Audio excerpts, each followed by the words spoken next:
I must share this one more thing because we never know. We never know when it's going to be our last, and we don't know how much of a help and blessing and effort and support that we could render to each other until we do it, till we give it. And so I just want to encourage someone, and not only just encourage someone, but even in my 30s, being a young man, my God, crying, just about crying right now.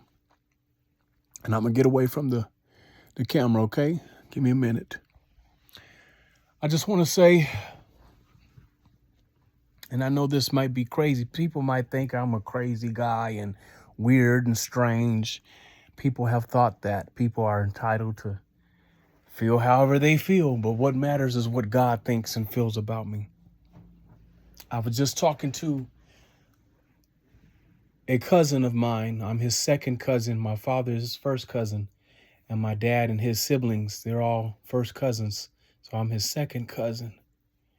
And I just want to say, he was talking about how sick he's been and how he's been trying to, feeling like in his spirit, giving up. And I can say, even with myself being as young as I am, I'm in my 30s now. We don't believe in committing suicide. Me and my other cousin, we were just talking about that. And I call him Uncle Cousin.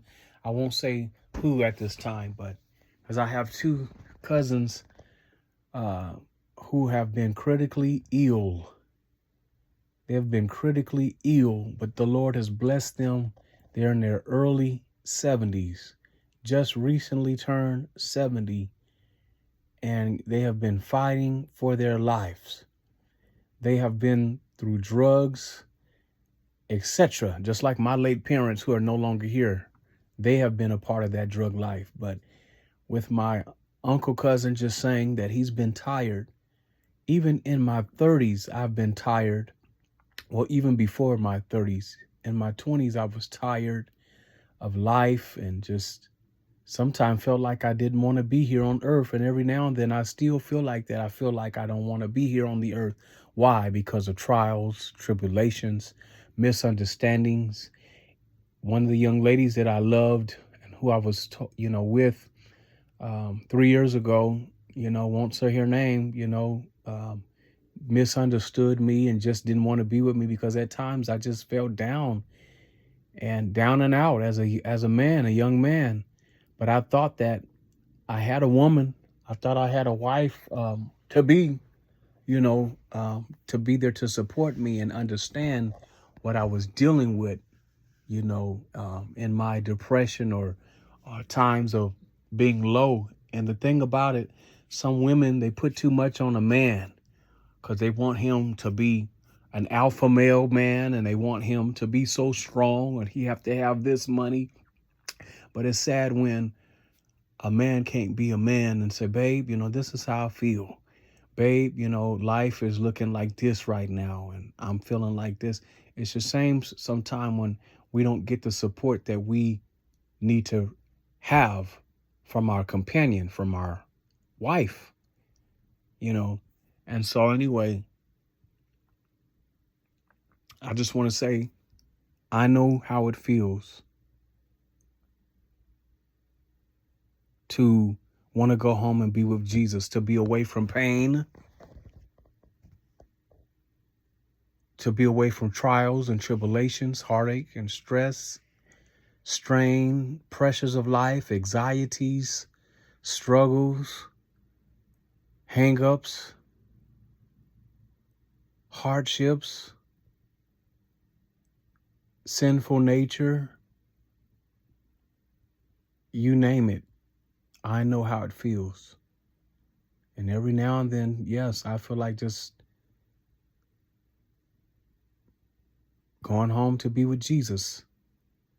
I'm not received and by many people. People have turned their back on me, even in the church. people I used to go to church with in California, and people out here, even in Arizona, and just all over, even in California and Arizona. When it comes to singing and church, these pastors and leaders and singers and stuff acting different and acting like we're all that in a bag of chips and won't come together in fellowship. I know, y'all. I know. And there's so much competition out there now between Arizona and California, and you got some of these choirs. They starting these clique choirs and not welcoming certain people because you got to be part of their caliber and part of their crew and group and clique. I understand. I understand how it feels to just want to give up when you try to seek love and try to find love in the persons or person that you have loved, the person you have revered, if you will, and people that you have been around as far as in the body of Christ when they let you down. And these are pastors and first ladies and missionaries and elders and preachers and pastors and bishops, mothers and stuff like that, deacons and so-called family. I know the feeling. I know the feeling, how it feels to want to go and be away from the earth and not even exist. I've lost my mom. I've lost my dad. I lost my grandparents. I've lost a late former girlfriend who was a friend of mine. She and my dog passed within the same week. And the person who I also used to be happens to be my age. I'm just older by 7 months. We're talking about pain and the pressures of life and job situations and so forth and so on. I know. And it seems like I'm testifying or speaking the same thing over and over again. But I could travel across the world, the nation, this country, and tell men, boys, women, and girls that I know how it feels to be lonely, to be depressed, to go through so many trials and tribulations when it looked like there's more downs than ups. I know. Trust me.